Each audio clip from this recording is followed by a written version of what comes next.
उमाजी महाराजस्व अभियानाअंतर्गत भटके विमुक्त विकास परिषद पुणे आणि राजे उमाजी नाईक राजस्व अभियानाअंतर्गत आपण विमुक्त जातीमधील सर्व समाजांना केंद्र सरकार राज्य सरकारच्या योजनेच्या संपूर्ण योजना प्रत्येक व्यक्तीपर्यंत पोहोचवण्याकरता या कार्यक्रमाची रचना सुरुवात केली आहे, योजना केली आहे। या कार्यक्रमाला राज्याचे भारतीय जनता पार्टीचे नेते आणि राज्याचे भारतीय जनता पार्टीचे माजी अध्यक्ष आणि उच्च शिक्षण मंत्री चंद्रकांतदादा पाटील, आपल्या महाराष्ट्र सरकारमधील राज्यमंत्री माधुरीताई मिसाळजी, शिवसेनेचे नेते आणि अत्यंत लोकप्रिय मंत्री म्हणून त्यांनी काम केलं आणि आता राज्याच्या विधानमंडळातील माझे सहकारी जी बापूसाहेब पठारेजी, आपले भटके विमुक्त विकास परिषदेचे अध्यक्ष उद्धवजी काळे, कार्याध्यक्ष संजयजी पुरी, आमचे युवा तळपदार जिल्हाध्यक्ष जिल्हाधिकारी माननीय जितेंद्र डुडीजी, आपले परिषदेचे सचिव मनरसिंगजी या ठिकाणी उपस्थित, या सर्व कामाला आमच्या या जातीच्या सर्व समाजाला न्याय देण्याकरता मागच्या 2 वर्षापासून माझ्यासोबत पक्ष असताना आणि आता मंत्री बनले, माझ्याकडे जास्त या विषयाकडे मागे लागून काम करणारा एक तहसीलदार आहे, त्याचं नाव, याचे योगदान मोठं आहे, श्री अंडील। उपस्थित सर्व पदाधिकारी बंधू भगिनी, तर आज मला एक गोष्टीचा अभिमान आहे, सेवालाल महाराजांच्या आशीर्वादाने, बहिर्जी आशीर्वादाने, जय राजे उमाजी नाईक यांच्या प्रेरणेने या ठिकाणी आम्ही भटक्या विमुक्त जातीच्या या आता कल्याणाच्या योजना सुरू करण्याचा प्रयत्न केला आहे। ही गोष्ट खरी आहे की जसे या ठिकाणी माननीय संजय पुरीजी आणि उद्धव काळेजींनी सांगितलं, योजना खूप दिवसापासून आहे, अनेक तयार झाल्या, स्वातंत्र्य काळापासून आतापर्यंत योजना खूप झाल्या, पण योजनेला अंतिम करण्याकरता जी प्रशासनाची धावपळ आहे, शासकीय धावपळ आहे, त्याला थोडा अजून जर गती दिला असता तर आज ही परिस्थिती निर्माण झाली नसती। आज मला या ठिकाणी सांगायचं आहे की आमचे युवा जिल्हाधिकारी श्री डुडी यांनी टीम, संपूर्ण एडीओ, तहसीलदार, तलाठी या टीमने संपूर्ण परिश्रम घेऊन आपल्या या भटक्या विमुक्त विकास परिषदेच्या मागण्यावर आज 1070 जात प्रमाणपत्राचं वाटप या ठिकाणी आपण करतो आहे। तर जनसेवा हीच ईश्वर सेवा हे जे ब्रीद वाक्य त्याला समोर ठेवून आपण हे करतो। आज संपूर्ण महाराष्ट्रातल्या भटक्या जमाती पालावरी राहणारे जे लोक आहेत भटके विमुक्त, यांना आपण सर्वेक्षण करतो आहे आणि या ठिकाणी आज ज्या पद्धतीचं शौर्याचं कार्य स्वातंत्र्यपूर्व काळामध्ये आपल्या भटक्या विमुक्त जातीने केला आहे, त्या भटक्या विमुक्त जातीचा सन्मान जर खराखुरी केला असेल, या समाजाला मुख्य प्रवाहात आणण्याचं काम कुणी केलं असेल, स्वातंत्र्यपूर्व काळामध्ये आपण उमाजी नाईक असतील, आपले बहिर्जी असतील, आपण या ठिकाणी आपण समजतो या ठिकाणी संत सेवालालजी असतील, बहिर्जी नाईक असतील, पण आज आपल्या या समाजाला मदत करताय तर देशाचे पंतप्रधान माननीय विश्वगौरव युगपुरुष नरेंद्र मोदीजी करताय। अनेक लोक दिले, गळा फाडून वाटत दिले, देशामध्ये संविधानामध्ये महामानव डॉक्टर बाबासाहेब आंबेडकरांनी संविधान लिहिलं. संविधानामध्ये आपल्याला त्या संविधानामध्ये SC ST आणि इतर जे जनगणना होते, या देशाची जनगणना जेव्हा प्रत्येक 10 वर्षांनी होते तेव्हा काय असतं, काय संविधानाने म्हटलंय? संविधानाने असं म्हटलं आहे, कास्टमधल्या जवळपास या देशामध्ये जवळपास 1250-1300 जाती. आज आकडा पूर्ण या ठिकाणी मला निश्चित सांगता येणार आहे, पण 1200-1300 जाती ज्या शेड्यूल कास्टमध्ये आहे, मागासवर्गीय समाजामध्ये आहे, ST मध्ये आहे. 875च्या जवळपास जाती शेड्यूल ट्राईब आदिवासीमध्ये आहे. त्या जातींचं सर्वेक्षण प्रत्येक 10 वर्षांनी केंद्र सरकार करतं. केंद्राचा अधिकार आहे. आणि बाकी समाज हा इतर मध्ये मुद्दा देतो, बाकी सर्व समाज. पण मला आज अभिनंदन करायचं आहे तुमच्या समोर.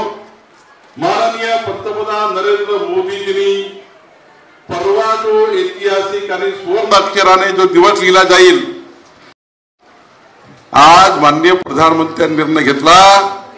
आता 2027 मध्ये जी जनगणना येणार आहे ती जातनिहाय होणार आहे. BJPच्या जातनिहाय जनगणना होणार आहे. हा मागणी समाजाची होती. ही मागणी प्रत्येक व्यक्तीची होती. SC ST सोबत आमच्याही समाजाची जनगणना केली पाहिजे. पालावरती राहणाऱ्या VJNT व्यक्तीची जनगणना झाली पाहिजे. 18 पगार जाती 12 बचतदार हा समाज याची मोजणी झाली पाहिजे. कुठला समाज कुठं राहतो, किती राहतो, कशा परिस्थितीत राहतो, सामाजिक आणि आर्थिक सर्वेक्षण झालं पाहिजे. झालं पाहिजे. तू जोरात सांगा, सामाजिक आणि आर्थिक सर्वेक्षण झालं पाहिजे का नाही? सामाजिक न्याय मिळाला पाहिजे का नाही? सर्व समाजाला समान न्याय मिळाला पाहिजे की नाही? तुमच्या आवाजात दम नाहीये, सांगा आपण जोरात सांगा.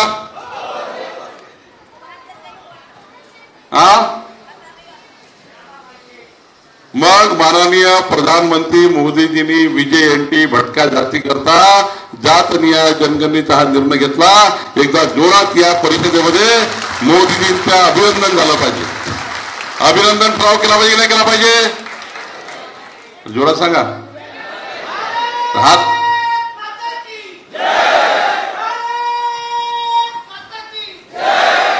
अभिनंदनाचा ठरावाला हात वर करा. कोण कोण करणार हात वर? आज आपण भटक्या विमुक्त जातीच्या या परिषदेमध्ये माननीय प्रधानमंत्री मोदींचं अभिनंदनाचा प्रस्ताव आपण त्या ठिकाणी मंजूर करू, पाठवू मोदीजींना की आमच्या महाराष्ट्रातला प्रत्येक भटका विमुक्त जाती असलेला पालावर राहणारा आमचा समाज हा आर्थिक दृष्ट्या कमजोर आहे. या समाजाला मुख्य स्त्रोत्रामध्ये आणलं पाहिजे, मुख्य प्रवाहात आणलं पाहिजे. याकरता आपल्याला काम करायचं आहे. आणि म्हणून मी उद्धव काळेजी, संजय पुरी आपल्याला सांगतो, खरं तर ज्या ब्रिटिशांनी आपल्याला आपल्या कपाळावर गुन्हेगार म्हणून शिक्का मारलाय, आपल्याला असं काम करायचं आहे पुरीजी, असं काम करायचं आहे काळेजी. या देशामधला सर्वात संस्कारमय धार्मिक देव व देश धर्माकरता काम करणारा समाज कुठला आहे? तर आमच्या भटक्या विमुक्त जाती आहे, ज्या इंग्रजांनी काळ्या यादीत टाकून ठेवल्या. या समाजाला मजबूत करण्याचं काम आता महाराष्ट्रात आपल्याला करायचं आहे. नुसतं बोलाचं भात बोलाची कडी नाही आहे. आणि मी ठरवलाय, संजय पुरीजी, उद्धव काळेजी, सरकारला जे जे निर्णय घ्यायचे असेल ते सरकार निर्णय घेईल. तुम्ही ज्या ज्या समित्या म्हणाल त्या समित्या आपण तयार करू. पण पुढच्या 2 वर्षामध्ये एकही भटक्या विमुक्त जाती, एकही जात ही त्या ठिकाणी मुख्य प्रवाहाच्या बाहेर राहणार नाही, याची काळजी आपण घेणार आहोत. इतिहासाने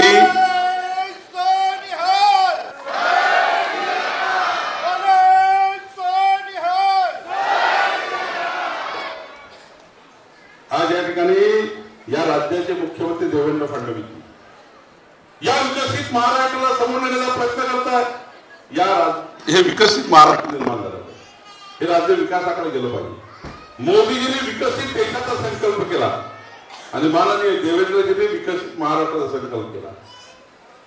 आणि आज एक अष्टपैलू कर्तृत्वाचा धनी नेता, ज्याला भटक्या विमुक्त जातीच्या पालावरच्या लोकांच्या समस्या माहिती आहे, प्रत्येक समाजाची प्रत्येक इतिहास माहिती आहे, प्रत्येक व्यक्तीचं त्या ठिकाणी काय सामाजिक मजबूती दिली पाहिजे ते त्यांना माहिती आहे. असे लोकप्रिय मुख्यमंत्री देवेंद्र फडणवीस आपल्यासोबत आहे. आणि म्हणून या ठिकाणी मी एकच सांगेन की आपल्याला पुढच्या काळामध्ये प्रत्येक जिल्ह्यामध्ये उद्धवजी पुरीजी मी तुम्हाला पूर्ण मदत करेन, सरकार पूर्ण मदत करेल. आणि सरकारने मदत नाही केली तर मी भारतीय जनता पार्टी म्हणून मदत करेन. सरकारमध्ये करू, सरकारचे काही निर्बंध असतात, सरकारमध्ये कायदे असतात, पण भारतीय जनता पार्टीचा अध्यक्ष म्हणून तुम्हाला सांगतो, तुम्ही भटक्या विमुक्त जातीच्या कल्याणाकरता काम करा. भारतीय जनता पार्टीचा अध्यक्ष म्हणून तुम्हाला सांगतो, सरकार म्हणून तुम्ही काम करीलच, पण पक्षाची माझी जबाबदारी आहे की आम्ही जेव्हा जनतेचे मतं घेतो, तुमच्या समोर आम्ही जेव्हा निवडणुकीच्या काळात येतो आणि तुम्हाला सांगतो की आम्हाला मताचं कर्ज द्या, मतदान आहे.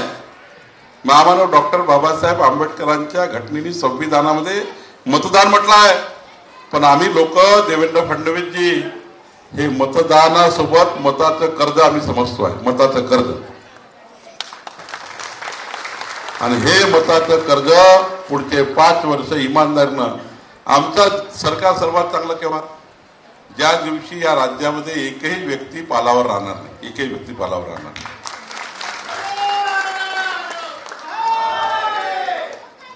पालावरती दिवाळी मी केली होती, मला वाईट वाटलं की आपल्याला पालावरती दीपावली करायला लागत. पालावर राहणारे लोक त्याला माहिती नाही दीपावली कशी असतं. तांड्यावरची होळी करावी लागली आम्हाला, तांड्यावर जाऊन होळी.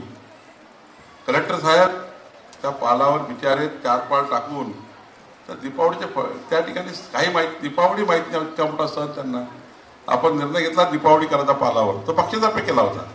पण मला आज सरकार म्हणून माननीय देवेंद्रजीचं सरकार, आमचं सरकार गतिमान सरकार, पारदर्शी सरकार, देवेंद्र फडणवीस सरकार, या सरकारमध्ये आम्ही जेवढे मंत्री आहोत या सर्वांनी ठरवलं आहे की भटक्या विमुक्त जाती, पालावर राहणारे लोक यांच्याकरता खऱ्या अर्थाने काम करायचं आहे. समाजाच्या शेवटच्या व्यक्तीच्या कल्याणाकरता काम करायचं आहे. आणि समाजाच्या शेवटच्या व्यक्तीच्या कल्याणाकरता जो जो कायदा तयार करावा लागेल तो कायदा महाराष्ट्र सरकार केल्याशिवाय राहणार नाही, ही मी ग्वाही देण्याकरता कार्यक्रमात आहे.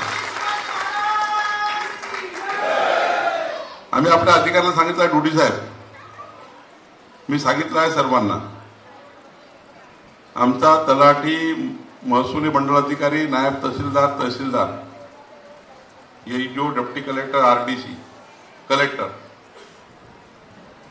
मी आता फिरणार आहे, पालावर जाणार आहे. मी ज्या EDOच्या एरियात गेलो पालावर, त्या EDOने काय काम केलं विचारणार आहे.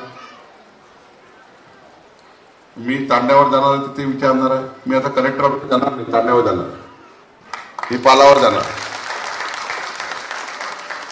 जो अधिकारी आमच्या भटक्या विमुक्त जातीच्या लोकांना छळणार असेल, नियमाप्रमाणे सरकारने निर्णय करून दिला आणि काम करणार नसेल, तुम्हाला माहीत पडेल.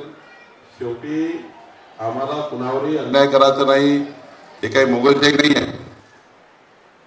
आम्ही सरकार मोगलासारखं चालवणार नाही.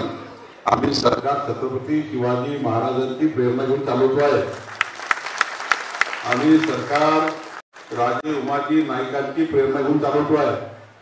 आम्ही सरकार बजी नाईकांची प्रेरणा घेऊन चालवतो आहे. आम्ही सरकार संत सेवालाल महाराजांची प्रेरणा घेऊन चालवतो आहे. पण हे करताना मात्र आपल्या अधिकाऱ्यांनी भटक्या विमुक्त जातींना विकासाचा केंद्रबिंदू करून काम केलं नाही. त्या अधिकाऱ्यांच्या गोपनीय अहवालामध्ये मी इतक्या छोट्या करून ठेवायला सांगितलं आहे, जीवनभर प्रमोशन नाही होणार, जीवनभर प्रमोशन नाही होणार. भटक्या विमुक्त जातीशी तुम्ही जर त्या ठिकाणी निर्णय केले नाही, त्यांना न्याय दिला नाही, भटक्या विमुक्त समाजाला, पालावर राहणाऱ्या समाजांना जर तुम्ही नियमाप्रमाणे न्याय देत नसाल, त्याला त्यांचा हक्क देत नसाल, तर तुम्हालाही तुमच्या प्रमोशनचे अधिकार नाही. तुमचे प्रमोशन का, मी सांगणार आहे, मी निर्णय करणार आहे,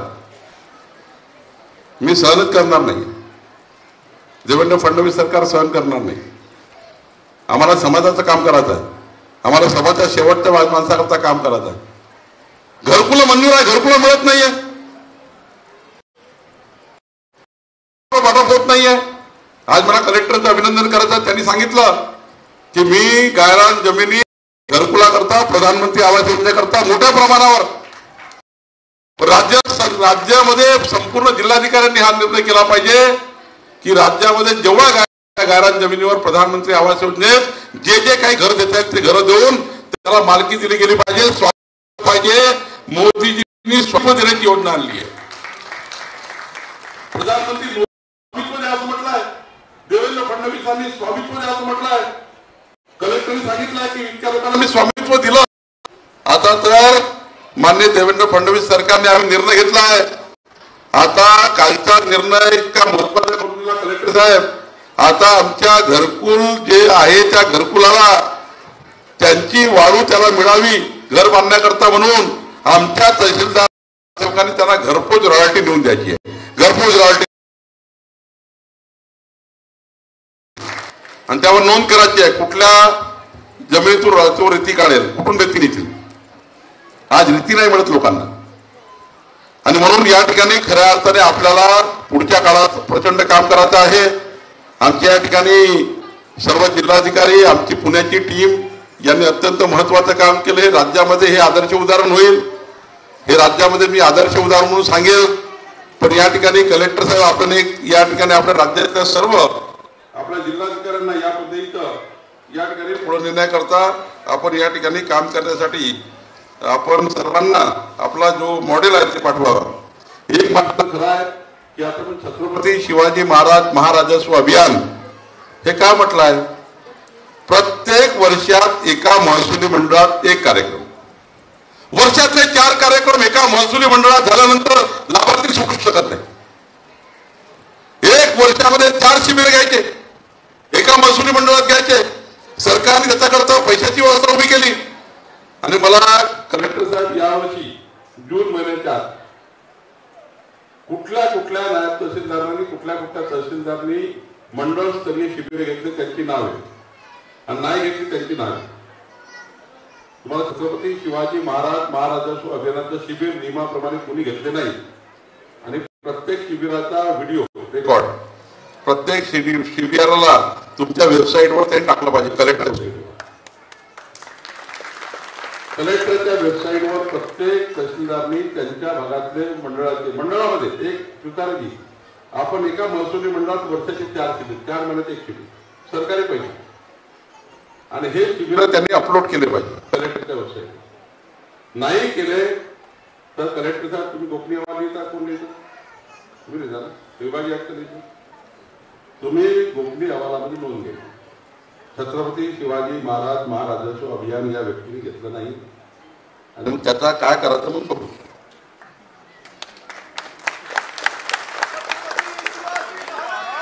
छत्रपती शिवाजी महाराजांच्या नावाने आम्ही योजना ही राजस्व अभियान आहे. आणि माझा दावा ज्या दिवशी प्रत्येक महिन्याला शिबिर होतील, प्रत्येक 4 महिने एक शिबिर होईल, एकही व्यक्ती सुटणार राज्यात.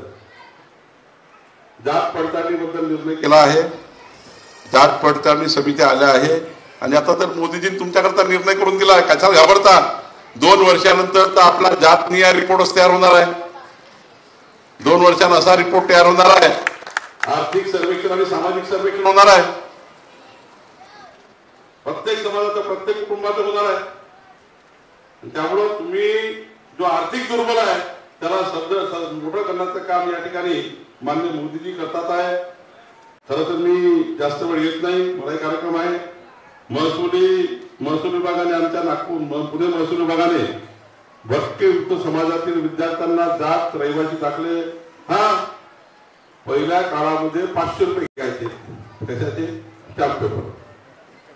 म्हणजे मुलांना दाखला आणि प्रमाणपत्र द्यायचं असं जात प्रमाणपत्र आणि इन्कम सर्टिफिकेट 500 रुपये घ्यायचे.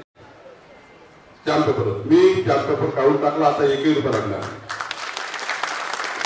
1 रुपये लागणार नाही. स्टॅम्प पेपर लागणार नाही. त्या ठिकाणी कोणतंही शुल्क न भरता विद्यार्थ्याला दाखले देणे. पण दाखले देताना कलेक्टर साहेब तुम्ही 48 तासांची मुदत पाहिजे. अर्ज केल्याच्या 48 तासामध्ये त्या घरी दाखला ही कारवाई करा. आपण तर देतो 48 तास मुदत करा. जशी माझ्या 24 तास होती. पण 24 तासामध्ये मोठे मोठे गठ्ठे असतात. 48 तासाच्या वर असा निर्णय या ठिकाणी आपण केला पाहिजे. या निर्णय करू नका आपण. आता छत्रपती शिवाजी महाराजांचं अभियान केल्यानंतर लवकर दिवसात झाली पाहिजे याचाही या ठिकाणी आपण निर्णय करू. राज्य अभियान, आधार कार्ड, रेशन कार्ड, त्याच्या कागदपत्र उपलब्ध करून देणे वगैरे जे जे त्या मागण्या आपण पूर्ण करू.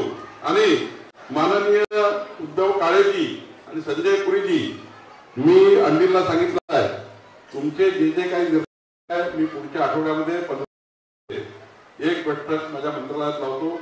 त्यात ओबीसी मंत्री, व्हीजेएमपी मंत्री राहील आणि आपण निर्णय करू, मुख्यमंत्र्यांची मंजुरी घेऊ.